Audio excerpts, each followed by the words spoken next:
are still being counted. You might still be processing the federal election.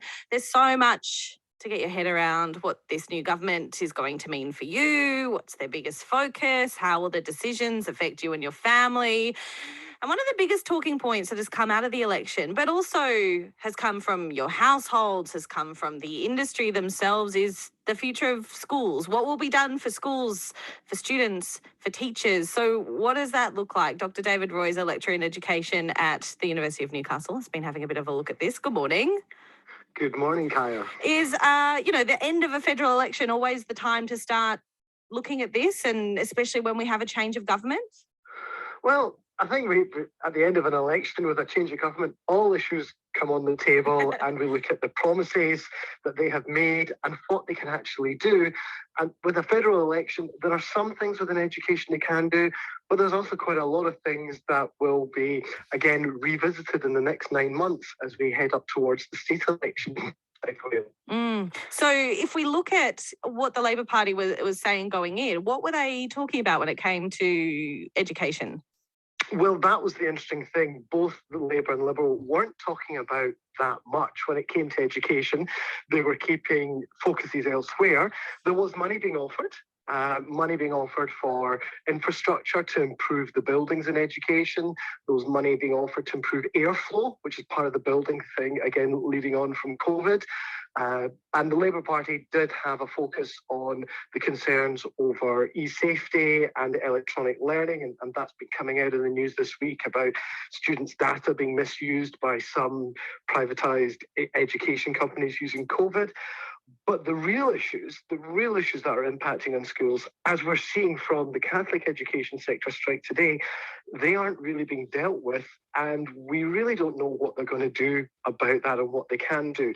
The only thing I guess Labour did really offer was they were trying to encourage people with higher ATARs who were maybe going into law or medicine to consider teaching as an option and offering some kind of financial incentives towards that.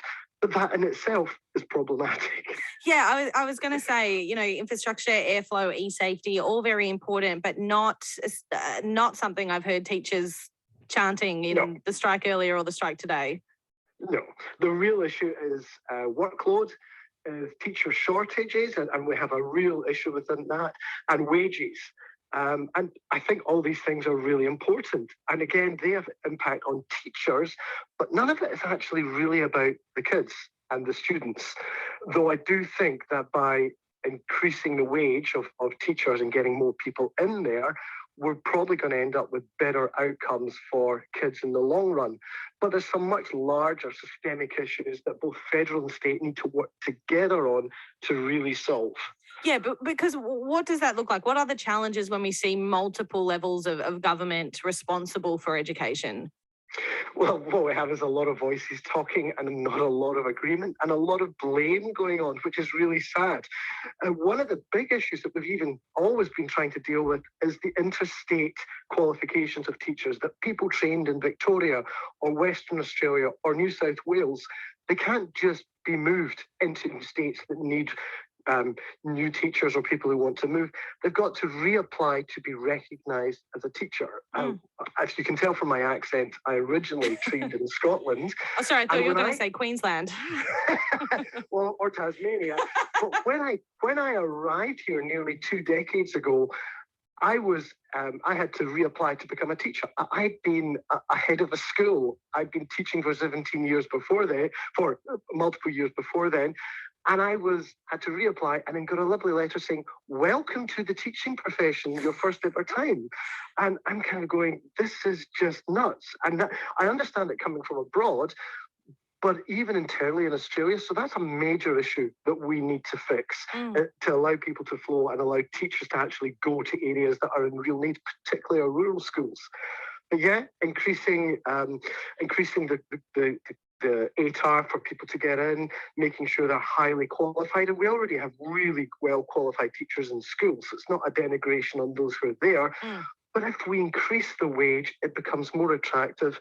And then we can start to become more successful as an education system, the way that Luxembourg and Finland and other countries have by making teaching a desirable occupation, not a last resort.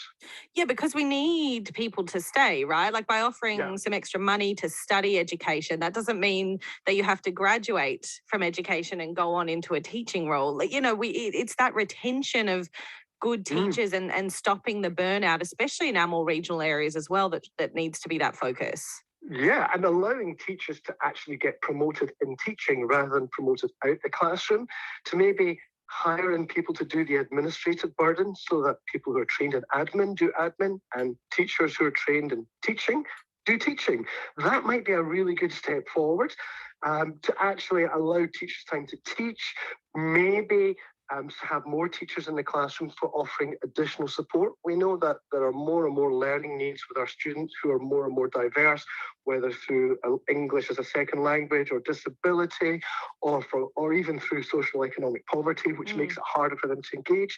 If we had more learning support teachers trained within that to co-teach with their colleagues in the classroom, that would lift everyone in the classroom. So again, having more teachers in the classroom and more teachers in the school, rather than having one teacher supervise 80 kids because there's too many teachers ill with COVID or burnt out from stress or just leaving the profession.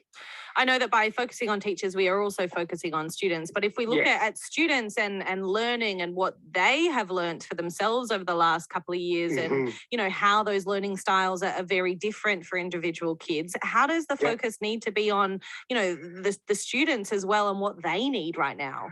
Well, that's when it comes down to the way that systems run, and we have to allow more flexibility.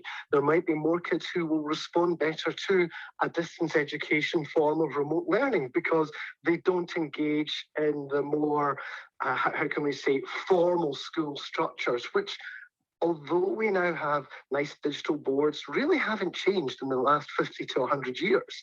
And some kids just don't respond that way and they engage better on their own, which is why people move to homeschooling, for example.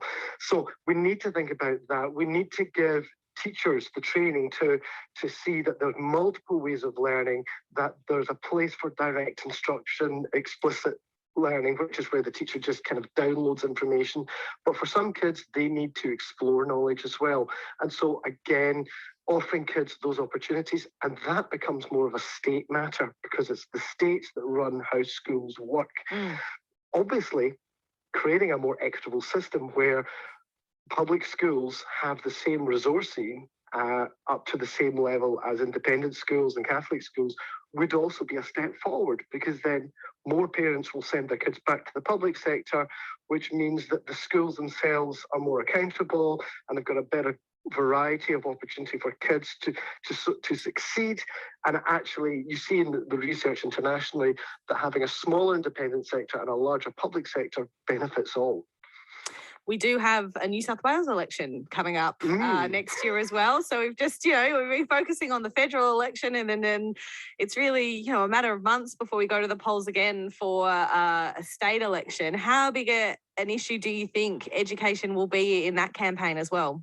I think it's going to become a much bigger issue, because when it comes down to it, education is really implemented by the states. There might be funding coming from Canberra, but the real implementation of both the curriculum and teachers' conditions and the pedagogical systems used in schools all comes down from state. And I have to say, there is a significant difference between the two. I actually quite like what the coalition has been doing education-wise, and for those who know me, and I come back from the Red Clyde side, that's quite a surprise.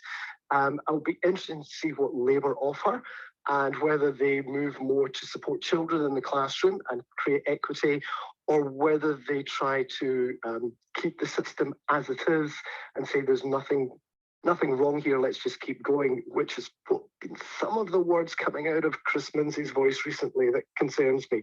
So it'll be an interesting time, and I keep an open mind about what either side might be offering. We had a question coming from a texter saying, what, if any, is the upper age limit for teaching? Well, normally we say to most people, you retire at 65. A lot of people don't get to that stage as teachers. They burn out in their 50s. If not in their 30s, as is happening. So there is no upper age limit other than the requirement to say now you're of an age where you should be retiring. So like all occupations, we have to ask, is 65 if people want to keep teaching? Should they be allowed to? It is a very stressful job, and it is also one of the essential services, as we saw in COVID. So I guess it's not so much about keeping people in the teaching force past 65 if they can cope. It's more about encouraging new people to come in, or people to take a career change and maybe do a Master of Teaching at the University of Newcastle and retrain in 18 months to be in the classroom, which is one of the ways forward to go. Yeah, because we know, especially, you know, with the younger generations, it's not the same sort of style that you find a job and you stay there until you retire. Like where I think on average I'm expected to have 7 career changes in my lifetime. So, you know, it is about being like, well, have you thought about teaching? And some of the best teachers I see coming through in training actually are coming from other occupations, and they bring a depth and a wealth of experience from those occupations, and also just experience of life and working with people. We've got great teachers coming straight from school through university into the classroom, but we also have fantastic people in their 30s and 40s retraining to become teachers. And I get quite excited about that variety coming into the classroom with great ideas and just energy to just care about the kids so that we have a better society. David, really great to talk through this with you this morning. Thank you so much. Pleasure. Dr. David Roy, there, lecturer in education at the University of Newcastle. Yeah.